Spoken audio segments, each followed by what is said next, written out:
ప్రతి అక్షరం ప్రజల పక్షం. HR9 న్యూస్ టీవీకి స్వాగతం, సుస్వాగతం. ఈరోజు వైఎస్ఆర్ జిల్లాలో ఉన్నాం. కడప స్టీల్ ఫ్యాక్టరీ ఏమైంది అని గుర్తు చేసే ప్రయత్నం చేస్తున్నాం. కడప స్టీల్ ఫ్యాక్టరీ శంకుస్థాపనల ఫ్యాక్టరీగా మిగిలిపోయింది. చెల్లి పెళ్లి చేయాలి మళ్ళీ మళ్ళీ అన్నట్టు కడప స్టీల్ ఫ్యాక్టరీకి శంకుస్థాపనలు చేయాలి మళ్ళీ మళ్ళీ లాగా తయారైంది. ఈరోజు టెంకాయలు కొట్టే ప్రాజెక్టుగా కడప స్టీల్ ఫ్యాక్టరీ గత పాలకులు తయారు చేశారు. ఇది ఎక్కడి న్యాయమని అడుగుతున్నాం. ఈ ప్రాజెక్టు టేక్ ఆఫే కాదా? ఇది కేవలం శంకుస్థాపనలు చేయడానికి మాత్రమే ఈ ప్రాజెక్టు పేరును వాడుకుంటున్నారు నాయకులు. టెంకాయలు కొట్టడానికి మాత్రమే ఈ ప్రాజెక్టును వాడుకుంటున్నారు. మేము సింబాలిక్గా టెంకాయలు కొడితేనన్నా మీరు కొట్టిన టెంకాయలు గుర్తొస్తాయి, మీరు చేసిన శంకుస్థాపనలు గుర్తొస్తాయి అని ఈరోజు కాంగ్రెస్ పార్టీ ఈ ప్రయత్నం చేస్తుంది.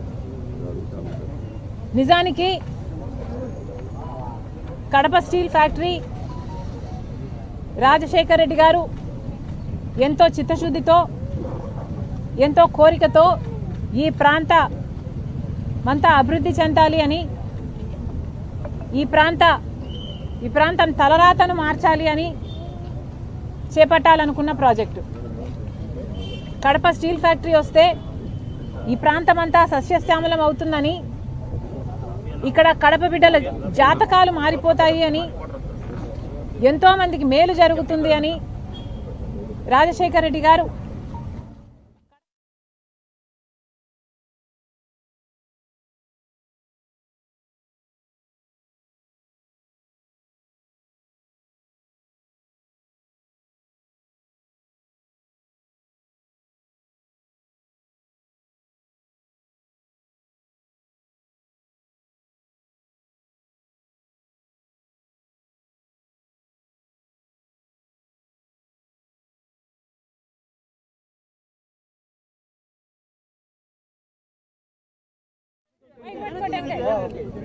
అంతేనా? 2000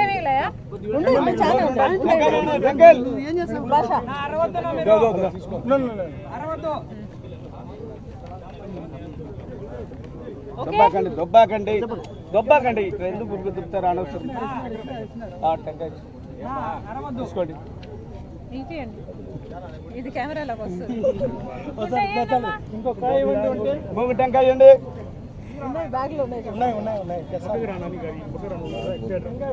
దొబ్బాకండి, అర్చన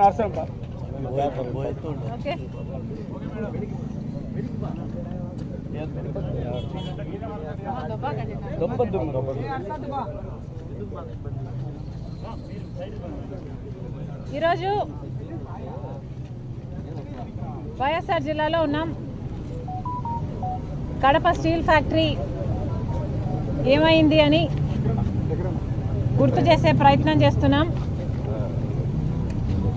కడప స్టీల్ ఫ్యాక్టరీ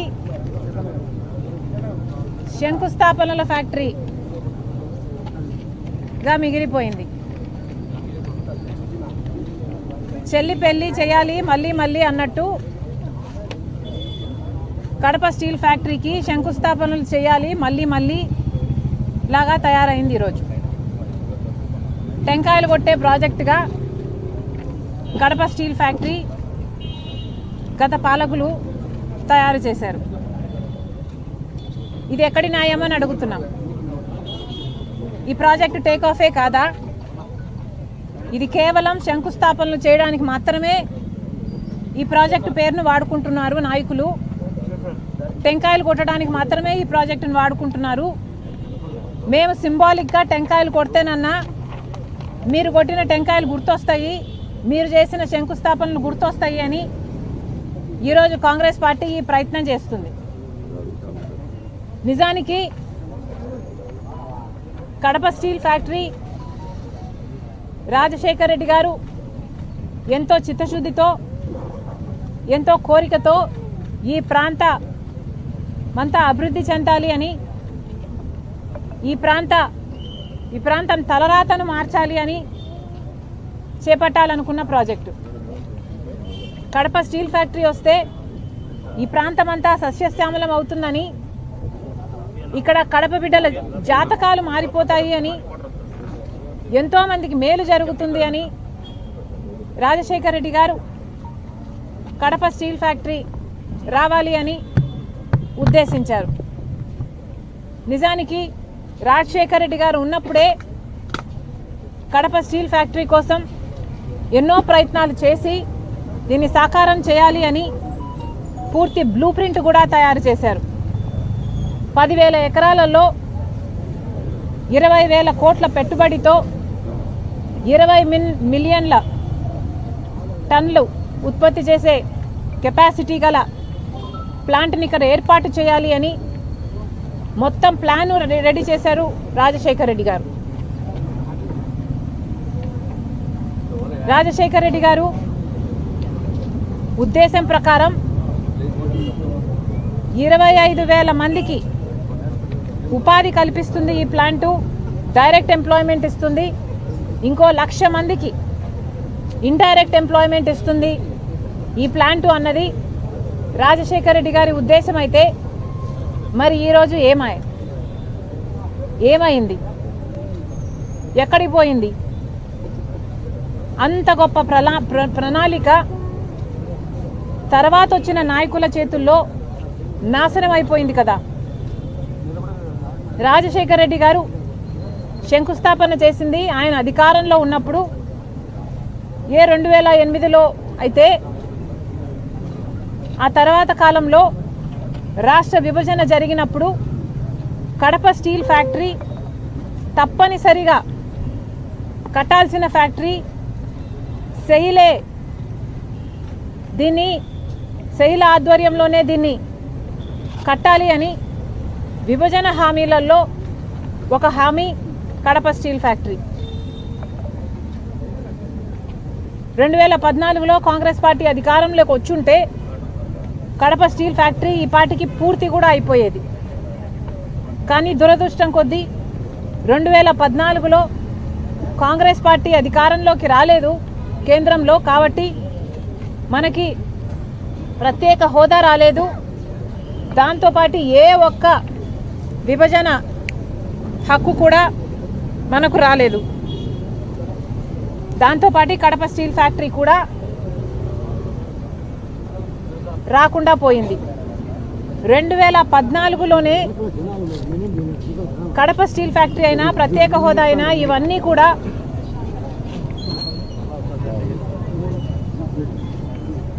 ఇవన్నీ కూడా సాకారం అవ్వాల్సి ఉంటే బీజేపీ పార్టీ పుణ్యమా అని 2014లో అధికారంలోకి వచ్చారు.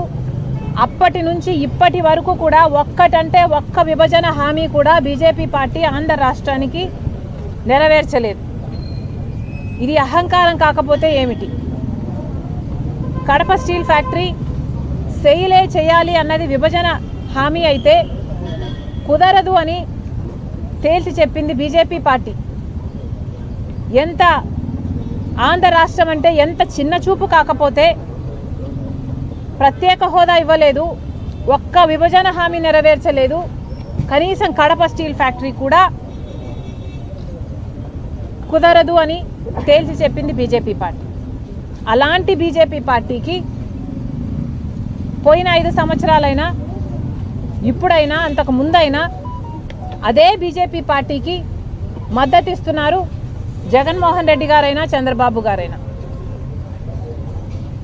ఒక్క విభజన హామీ కూడా నెరవేర్చకపోయినా కూడా అదే బీజేపీ పార్టీతో డ్యూయెట్లు పాడుతూ తిరిగారు చంద్రబాబు గారు, జగన్మోహన్ రెడ్డి గారు. చంద్రబాబు గారు 2014లో ముఖ్యమంత్రి అయ్యారు.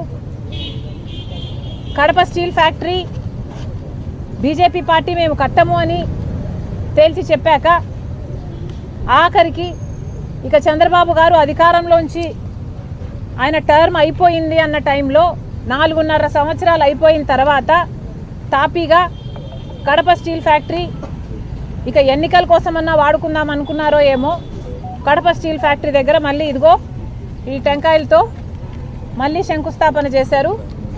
చంద్రబాబు గారు రాజశేఖర్ రెడ్డి గారు చేసిన స్థలంలో కాకుండా స్థలం మార్చి చంద్రబాబు గారు మళ్ళీ టెంకాయ కొట్టి శంకుస్థాపన చేశారు.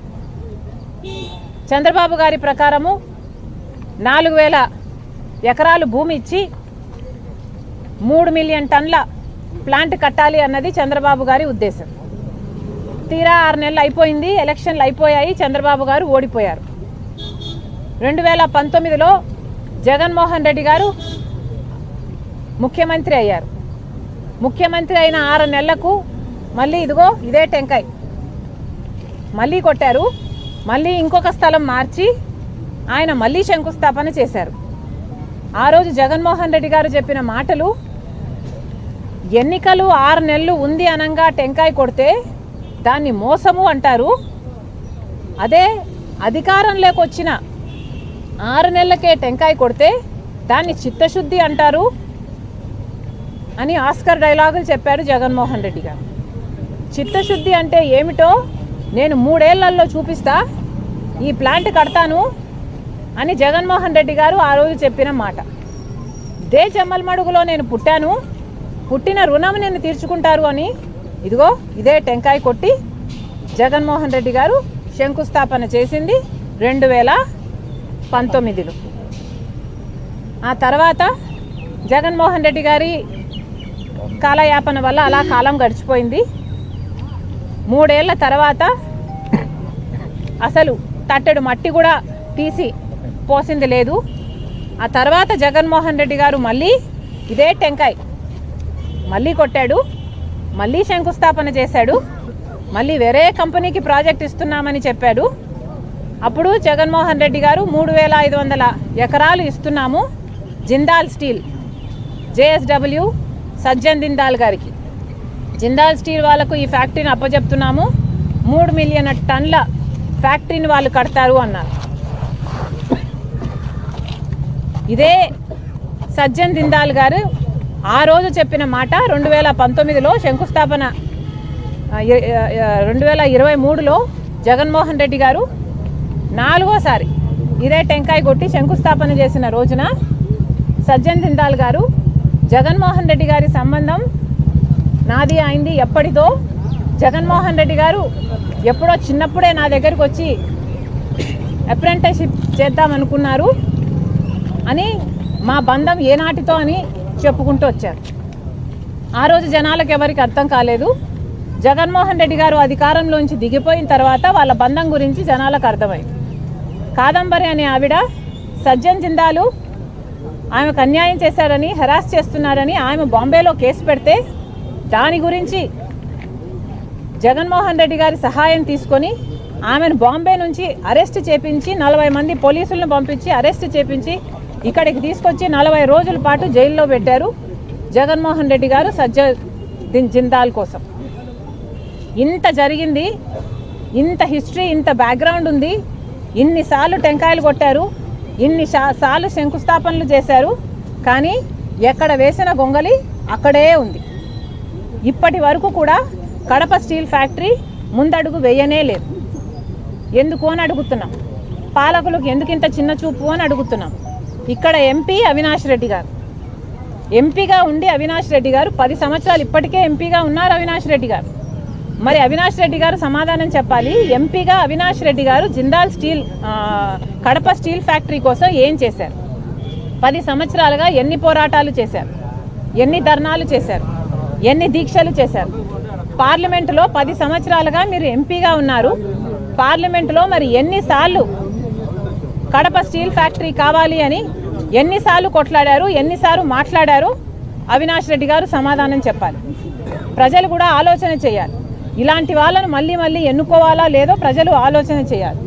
ఇప్పుడు జగన్మోహన్ రెడ్డి గారు కూడా ఇక్కడ ఎమ్మెల్యే, సరే ముఖ్యమంత్రి కాలేదు, కనీసం ఎమ్మెల్యేగా అయితే ఉన్నాడు. ఇక్కడ ఇదే కడప జిల్లాకు సంబంధించిన ఎమ్మెల్యే మాజీ ముఖ్యమంత్రి జగన్మోహన్ రెడ్డి గారు. మరి ఇప్పుడు ఆయన అయినా కూడా ఏం చేస్తున్నారో ప్రజలకు సమాధానం చెప్పాలి. ఇదే కడప జిల్లా ప్రజలు మీకు ఓట్లేసి గెలిపిస్తే 5 సంవత్సరాలు మీకు అవకాశం ఇస్తే తట్టెడు మట్టి తీసి అవతల పోసింది లేదు, ఫ్యాక్టరీ వచ్చింది లేదు. ఏది రాజశేఖర్ రెడ్డి గారి కళ అయిన కడప స్టీల్ ఫ్యాక్టరీ, రత్నాల సీమను చేస్తుంది అని అనేవాడు రాజశేఖర్ రెడ్డి గారు. కడప స్టీల్ ఫ్యాక్టరీ 2 సార్లు టెంకాయలు కొట్టడం తప్పితే జగన్మోహన్ రెడ్డి గారు చేసింది ఏమీ లేదు. తీరా ఓడిపోయాడు. ఓడిపోయినా ఇప్పటికీ కూడా ఎమ్మెల్యేగా ఉన్నాడు జగన్మోహన్ రెడ్డి గారు. పోనీ ఇప్పుడైనా ఏదైనా చేస్తున్నాడా అంటే ఇప్పుడు కూడా అసెంబ్లీకి వెళ్ళడట, మాట్లాడట, ప్రజలకు జరుగుతున్న అన్యాయాల గురించి నిలదీయడట. ఎందుకని అడుగుతున్నాం. జగన్మోహన్ రెడ్డి గారు ఇక్కడ ఎమ్మెల్యే అయినప్పుడు, ఈ జిల్లాకు సంబంధించిన ఎమ్మెల్యే అయినప్పుడు మీకు అసెంబ్లీకి పోవాల్సిన బాధ్యత లేదా? అసెంబ్లీకి వెళ్ళి ఎందుకు జరగటం లేదు, కడప స్టీల్ ఫ్యాక్టరీ ఎందుకు ముందుకు వెళ్ళటం లేదు అని మీరు నిలదీయాల్సిన అవసరం లేదా? సూపర్ 6 ఏమవుతుంది అని మీరు నిలదీయాల్సిన అవసరం లేదా? చంద్రబాబు గారు ఉచితంగానే ఇసుక ఇస్తామంటున్నారు. ఇసుక ఉచితమైన చుట్టూతా ఉన్న ఖర్చులన్నీ పెరిగిపోతే ఉచితం ఎక్కడుంది అని జగన్మోహన్ రెడ్డి గారు నిలదీయాల్సిన అవసరం లేదా? కానీ జగన్మోహన్ రెడ్డి గారు ఎమ్మెల్యేకి అర్థమేమో మెంబర్ ఆఫ్ లెజిస్లేటివ్ అసెంబ్లీ, పేరులో కూడా అర్థం ఉన్నా కూడా ఆయన విజ్ఞత అసెంబ్లీకి వెళ్ళడట. ఈయనకు ప్రతిపక్ష హోదా ఇస్తేనే వెళ్తాడట. ప్రతిపక్ష హోదాకు కావాల్సిన ఎమ్మెల్యేలు వచ్చారా అంటే, గెలుచుకున్నారా అంటే లేదు, గెలుచుకోవడం చేత కాలేదు. కానీ ఈయనకు మాత్రం ప్రతిపక్ష హోదా కావాలట, లేకపోతే పోడట. చిన్నపిల్లలు చాక్లెట్ ఇస్తేనే స్కూల్కు వెళ్తా అన్నట్టుగా ఉంది ఇక్కడ. ఇదేనా మీ విజ్ఞత? జగన్మోహన్ రెడ్డి గారైనా వైసీపీ ఎమ్మెల్యేలైనా ఆలోచించుకోవాల్సిన అవసరం ఉంది. చెప్పాల్సింది ఏమిటంటే ఎంపీ అయినా ఎమ్మెల్యే అయినా అవినాష్ రెడ్డి గారైనా జగన్మోహన్ రెడ్డి గారైనా వీళ్ళకి చిత్తశుద్ధి లేదు అని నిరూపణ అయిపోయింది. వైసీపీ పార్టీ 5 సంవత్సరాల అధికారంలో ఉండి కూడా కడప స్టీల్ ఫ్యాక్టరీ కోసం టెంకాయలు కొట్టడం తప్పితే చేసింది ఏమీ లేదు. అంతకుముందు చంద్రబాబు గారు కూడా ఒకసారి టెంకాయ కొట్టారు, చేసింది ఏమీ లేదు. అందుకనే కాంగ్రెస్ పార్టీ ఈరోజు వార్నింగ్ ఇస్తుంది. కడప స్టీల్ ఫ్యాక్టరీ ఈ ప్రాంతానికి చాలా ముఖ్యమైన ఫ్యాక్టరీ. ఈ ప్రాంత అభివృద్ధి కోసం కడప స్టీల్ ఫ్యాక్టరీ రావాల్సిందే. కాబట్టి కాంగ్రెస్ పార్టీ అల్టిమేటం ఇస్తుంది ఈరోజు ప్రభుత్వానికి. కలెక్టర్ గారు కూడా ఇదే చెప్పాము. ఈరోజు కాంగ్రెస్ పార్టీ చాలా సీరియస్గా ఉంది కడప స్టీల్ ఫ్యాక్టరీ రావాలి అన్న విషయంలో. కడప స్టీల్ ఫ్యాక్టరీ రావాలి. మీరు స్పందించకపోతే, ప్రభుత్వం తరపు నుంచి మీరు స్పందించకపోతే చంద్రబాబు గారు గమనించుకోవాలి. కాంగ్రెస్ పార్టీ కడప జిల్లాలో ధర్నాలకు దిగుతాం, దీక్షలకు దిగుతాం, రాస్తా రోకోలు చేస్తాం, ఊరూరికి వెళ్తాం, ప్రతి ఊర్లోనూ చెప్తాం. కడప స్టీల్ ఫ్యాక్టరీ గురించి ప్రజలను చైతన్యపరులను చేస్తాం, ఉద్యమిస్తాం. ఆఖరికి నిరాహార దీక్షకు, ఆమరణ నిరాహార దీక్ష కూర్చోడానికి కూడా మేము సిద్ధం.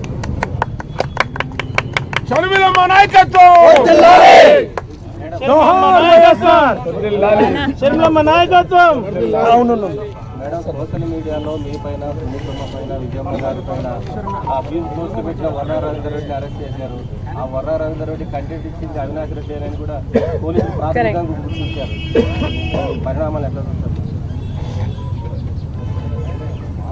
ఇప్పుడు ఎవరైతే సోషల్ మీడియాలో పోస్టులు పెట్టారో వాళ్ళే డైరెక్ట్గా అవినాష్ రెడ్డి గారు ఆదేశాల మేరకే ఇదంతా జరిగింది అని అంత స్పష్టంగా చెప్పినప్పుడు పోలీసులకి అవినాష్ రెడ్డిని విచారించాల్సిన బాధ్యత లేదా? అవినాష్ రెడ్డిని ఎందుకు అదుపులోకి తీసుకోలేదు, ఎందుకు విచారణ చేయడం లేదో పోలీసులు సమాధానం చెప్పాలి. సోషల్ మీడియాలో అసభ్యకరంగా, అవమానకరంగా, చాలా నీచంగా, చాలా ఘోరంగా, ఇంత దిగజారుడు రాజకీయాలు ఎక్కడా లేని విధంగా అంతగా సోషల్ మీడియాలో ఒక నన్ను, అమ్మను, సునీతనే కాదు ఎంతోమంది ఇతర రాజకీయ నాయకుల వాళ్ళ ఇళ్లలో ఉన్న ఆడవాళ్ళను కూడా అంత నీచంగా మాట్లాడితే మరి పోలీసులు ఈ చిన్న చిన్న వాళ్ళని మాత్రమే బాధ్యులను చేస్తారా? నిజానికి చేస్తుంది వీళ్ళైనా, ఈ చిన్న వాళ్ళైనా చేయిస్తున్నది ఎవరు అన్నది తెలుసుకోవాల్సిన అవసరం లేదా? సజ్జల భార్గవ్ అనేవాడు ఈ మొత్తం సోషల్ మీడియా అంతటికీ కూడా ఈ టీం హెడ్ అన్నది అందరికీ తెలిసిన వాస్తవం. మరి సజ్జల భార్గవ్ని ఎందుకు అరెస్ట్ చేయడం లేదు, ఎందుకు ఎంక్వైరీలు చేయటం లేదు? అవినాష్ రెడ్డి గారి పేరు ఒకరు తీస్తే కూడా ఎందుకు అరెస్ట్ లేవు, ఎందుకు వారిని ఎంక్వైరీలు చేయడం లేదో పోలీసులు సమాధానం చెప్పాలి. ఎందుకంటే చేస్తున్న వారిని అరెస్ట్ చేస్తే సరిపోదు, చేయిస్తున్న వాళ్ళు ఎవరో కనుక్కొని అరెస్టు చేస్తేనే మళ్ళీ ఇవి జరగకుండా ఉంటాయి. మీరు చేస్తున్న వాళ్ళతో మాత్రమే ఆపేస్తే చేయించిన వాళ్ళకి ఎటువంటి శిక్ష పడకపోతే చేయించే వాళ్ళు ఇంకొకరితో మళ్ళీ ఇదే పని చేయించగలరు. కాబట్టి దీని మూలం ఎక్కడుందో కనుక్కోండి. ఎంక్వైరీలు ఎవరిని చేయాలో, ఏ పెద్ద తలకాయలు అందరినీ ఎవరెవరిని చేయాలో, ఎంత పెద్ద తలకాయ అయినా పర్వాలేదు, ఏ ప్యాలెస్లలో బ్రతుకుతున్నా పర్వాలేదు, కానీ పోలీసుల బాధ్యత దీని మూలాలు వెతకాలి, వాళ్ళను అదుపులోకి తీసుకోవాలి, ఎంక్వైరీలు చేయాలి, శిక్ష పడాలి. అప్పుడే ఆడవాళ్లకు కొంచెమైనా భద్రత కలుగుతుంది. ఎంత గొప్పగా చెప్తున్నారండి, సగం పార్లమెంట్లో ఆడోళ్ళు ఉండాలి, అసెంబ్లీలలో ఆడోళ్ళు ఉండాలి అని, 33% రిజర్వేషన్ కావాలని అంటున్నారు. ఇలాంటివి చేస్తే భయపడరా? ఎవరైనా ఆడోళ్ళని ఇలా కృంగతీసేటట్టు ఇలాంటి పోస్టులు పెడితే ఎలా పైకొస్తారండి? మీరు అంటున్నారు కదా ఇది సమాజానికి ఇది మంచిది కాదు, ప్రజాస్వామ్యం మీద దాడి అంటున్నారు కదా. మేమంటున్నాం ఈరోజు ఇది మహిళల మీద దాడి. ఇది సంఘంలో మహిళలు బతకకూడదు, పైకి రాకూడదు అని మహిళల మీద జరుగుతున్న దాడి ఇది. దీనికి వెంటనే బాధ్యులు ఎవరో కనుక్కోవాలి, మూలాలు కనుక్కోవాలి, పెద్ద తలకాయలను పట్టుకోవాలి, శిక్షించాలి. పైన మీరు హైదరాబాద్లో సునీత ఇద్దరు అక్కడ కేసు పెట్టారు. ఆ కేసు పిల్లలు బదిలీ చేస్తే స్ట్రాంగ్ అవుతుందని కూడా డిఐజీ చెప్పారు. ఇక్కడ ఏమైనా మీరు కేసు పెట్టేటువంటి అవసరం, ఫిర్యాదు ఇచ్చేటువంటి అవసరం? నేను కేసు పెట్టాలి అంటే దానికి కొన్ని పొలిటికల్ ఇంప్లికేషన్స్ ఉండొచ్చు. బికాజ్ నేను కాంగ్రెస్ పార్టీ అధ్యక్షురాలుగా నాకు అంత లిబర్టీ ఉండకపోవచ్చు. కానీ ఇది ఒక సోషల్ కాజ్. నేను కేసు పెడితే దీనికి ఒక పొలిటికల్ రంగు పూసినట్టు అవుతుంది. That's not what we want hear. I want the police to take this up as a social cause. నేను కేసు పెట్టినా పెట్టకపోయినా బాధితులు వీళ్ళు, చేయించిన వాళ్ళు వీళ్ళు అని తెలిసినప్పుడు దయచేసి యాక్షన్ తీసుకోండి. మాలాంటి వాళ్ళకు మళ్ళీ కాన్ఫిడెన్స్ దయచేయండి. రాజకీయాలు చేయడము is not an easy thing for women. మీరు ఇలాంటివి చేస్తే అసలు రాజకీయాల్లోకి రావడానికే భయపడతారు కదా. మేడం వివేక హత్య కేసు విషయంలో మీరు వైఎస్ సునీత వెంట ఉంటామని చెప్పారు. నిన్న రీసెంట్గా అవినాష్ రెడ్డికి అలాగే దేవిరెడ్డి చైతన్యారెడ్డికి సుప్రీంకోర్టు నోటీసులు జారీ చేసింది. మంచిది, ఇప్పటికైనా వివేకానందరెడ్డి గారి హత్య కేసులో ప్రోగ్రెస్ ఉందని భావిస్తున్నాం. చాలా మంచిది. నేను ఇప్పుడు కాదు, ముందు కాదు, ఎప్పుడు కూడా సునీతతో ఉన్నాను. వాళ్ళు బాధితులు, న్యాయం జరగాలి. వివేకానందరెడ్డి గారి హత్య కేసులో అసలు చేయించింది ఎవరో కనిపెట్టాలి, శిక్షించాలి. Thank you guys. Thank you.